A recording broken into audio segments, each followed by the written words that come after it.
25th, 2018, and we are hunting turkeys during the second period in Columbia County in Wisconsin. It's been a tough morning for a couple of different reasons. Number one, I haven't heard any gobbling at all this morning. I was surprised, to tell you the truth. Number two, I went on public land, and I got here plenty early, but some guys beat me to the spot now. I originally had a spot set up, and I'm pretty sure they didn't hunt in it. They're too close for where I like to be. So I gave them some space, and I moved a different spot down a ways. The other mistake I made is I grabbed the wrong gun this morning. Now I can still hunt with this 12 gauge, but it's not my preferred go-to gun. So, but on the plus side, it's a beautiful morning, clear, blue skies, a little cool this morning, not cold. The snow is all gone. Clear, sunny, light wind out of the north. It's in the upper 40s right now, so really good conditions. What I'm hunting today is the DNR did a prescribed burn on one of the prairies down here. So when I was scouting on Sunday, I came out here, and this prescribed burn field butts up to a private cornfield, and it's got a woodlot on both sides. The original woodlot that I wanted to hunt closer to, I spotted 4 toms strutting last Sunday, but unfortunately I got beat. So it's just, the game you play when you hunt on public land. But I've got a backup spot, so here I am. Still the same situation. I'm sitting on the edge of a woodlot behind me for public land. To my left I got a cornfield, and there's an alfalfa field down there. So and then across that alfalfa field there's another woodlot. So this is prime turkey territory. There's plenty of birds around. I will say that this particular spot, though, this particular DNR property, has always had really weird birds. But that being said, we're going to spend the entire day chasing birds here. I've got a couple of other spots. The day is far from over, so we'll see what happens. So ironically, I just heard my first gobble to my left. So what we're doing this morning, hopefully you guys can make it out here. But I've got chicken on a stick, gobbler decoy, and I've got 2 hens. Now, I lost the stake to one of my hens. So what I did is I put her down in a breeding position. I got my other hand standing up. So we're going to see what this trifecta here does if we get a tom coming in. The hen's in a breeding position, and the jake there strutting is supposed to get him upset because the jakes aren't supposed to be doing any of the breeding. The dominant tom is. So if he sees that, hopefully that'll get him all fired up, and he'll come in looking for a fight, and we can catch him. So let's see what happens.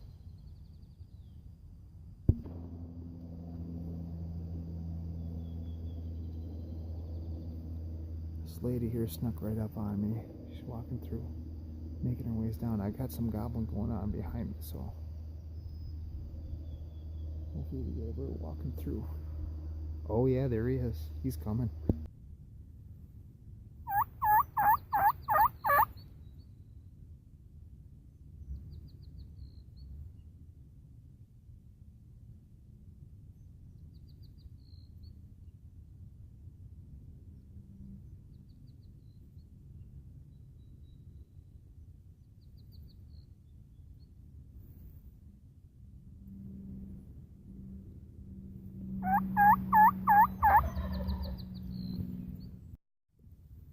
So here's the situation. I had Tom walk right behind me. He was real close there, but he wouldn't walk out in the field. So he's sitting down below here, and he's gobbling every now and then. I thought about putting the sneak on him, but he's still down there. He hasn't gone anywhere. So we're going to hold it tight here, see if I can't pull him out of there. Stay tuned. Well, that didn't necessarily work out real well for us this morning. So to recap, it's a real quiet morning, and then coming up on, I don't know, about 6:30, 7 o'clock, I had a hen come walking through, and as she was walking through, I heard a tom gobble down behind me. Thought for sure he would eventually come walking through.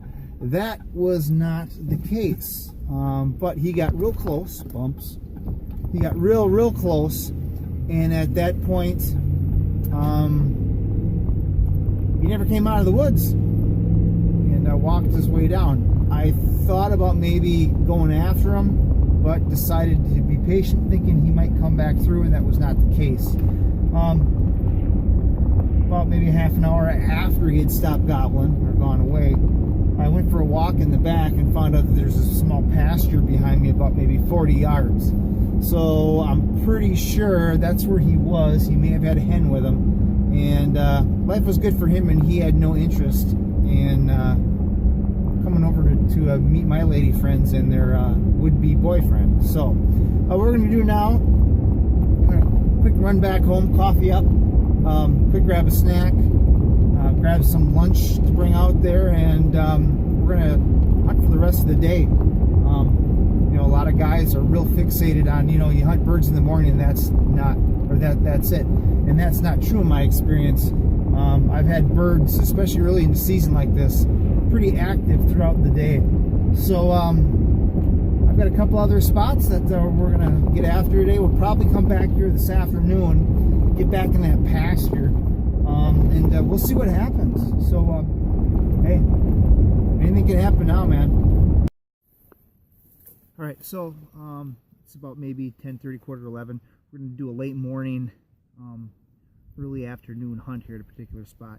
This spot is kind of tucked back, sandwiched between agriculture fields, kind of like lowland swamp area, and some hardwoods. So we're going to get bunkered down in there and kind of get up and see if we can't get some birds trolling fields in the afternoon. And it's getting serious now because I got the boonie on. So let's see how we do.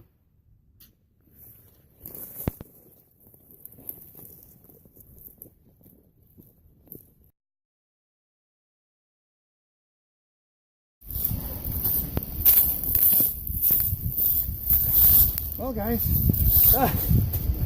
one thing I learned from doing this whole outdoor video thing and documenting is you got to remember to bring your camera with you. But we got her done, and not only did I get her done, but I reaped this bird. It's so craziness is basically what it was. I was coming over the hill here, and there's this knoll. I've got a field, actually a prairie over there, and I got a cornfield down below, and there's a little hollow, and I was going to set up in this hollow for birds for this afternoon. And as I'm coming over the hill, I saw black, and I looked, and there was a bird down there. There was a tom strutting, not only one but two. So I kind of stopped for a second, didn't know what I was going to do here, and then I had a couple hens running around down there, so I thought this would be a good opportunity to try reaping. And if you know anything about trying to move through oak scatter in the fall or in the spring, it's loud and it's noisy. I didn't think there was any chance that I could sneak up on these birds at all through this oak stuff. But as I went along, the birds, they weren't spooked. They didn't run away. They were just kind of leisurely walking out into the field. And I snuck down there, and I got to the edge of the field, and I noticed that some of the hens were watching me. I also noticed there were some more jakes out there. So long story short, I got to the edge of the field, looked down, I had 3 jakes walking up the field. I had a handful of hens, okay, and then I had 2 mature toms, this guy and a bird that was slightly smaller.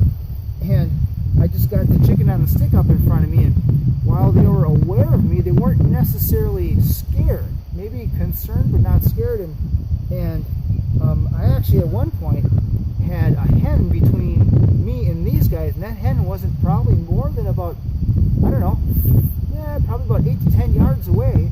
And then I had this guy and another tom, and I had a field full of jakes, and the jakes were watching me. And it all kind of came together at one point where the tom walked out with the other mature tom, this guy and the other one, and they just started slowly walking towards me.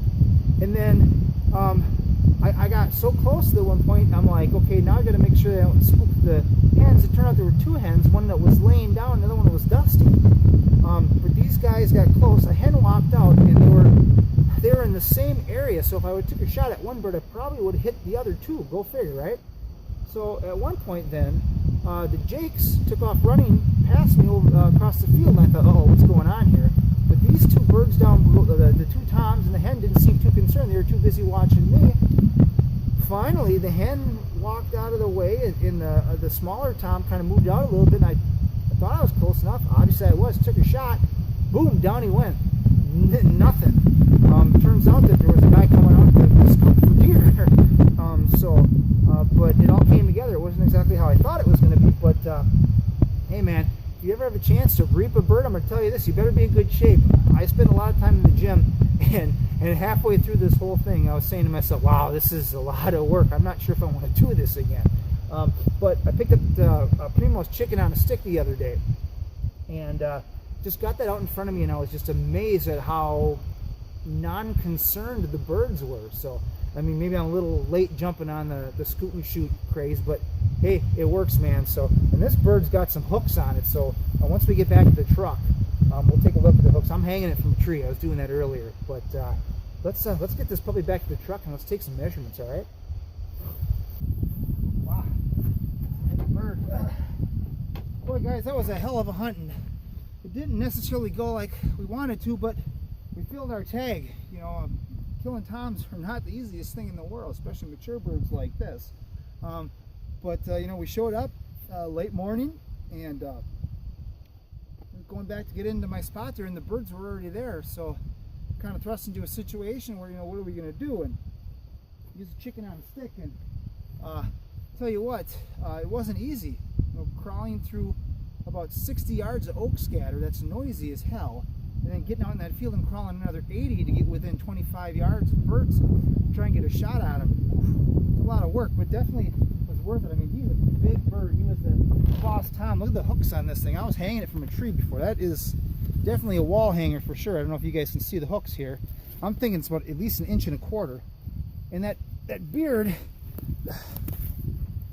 is easily 7.5 inches. So with that being said, you know, we'll see what he weighs and get some real measurements when we get home. But with that in mind, you know, it wasn't the classic hunt that we hoped for, where you have you know, the bird fly down and fly into the decoys. You know, we tried that this morning and we came close, but you know, couldn't close the deal. You know, and a lot of people forget that the late mornings, early afternoons are really a great time, simply because of the fact that the toms are out walking all morning, and the hens get to want to go and do their thing, whether they go lay an egg or go sit on eggs or nest or whatever. So with that in mind, those toms are going to be out looking, you know, for lonely hens. Now, that wasn't exactly the situation we had here. We had a ton of birds. I think we had like 4 hens, and we had 5 toms, you know, and had 3 jakes and then 2 mature birds, and this was the boss tom of the bunch. But you know, if you want to give Reapin a chance, definitely do it. It's a lot of work. You got to be in pretty good condition for it, and a lot of patience to crawl as far as I did, but it paid off. Again, I was just amazed at how the birds were aware of me, but they weren't concerned.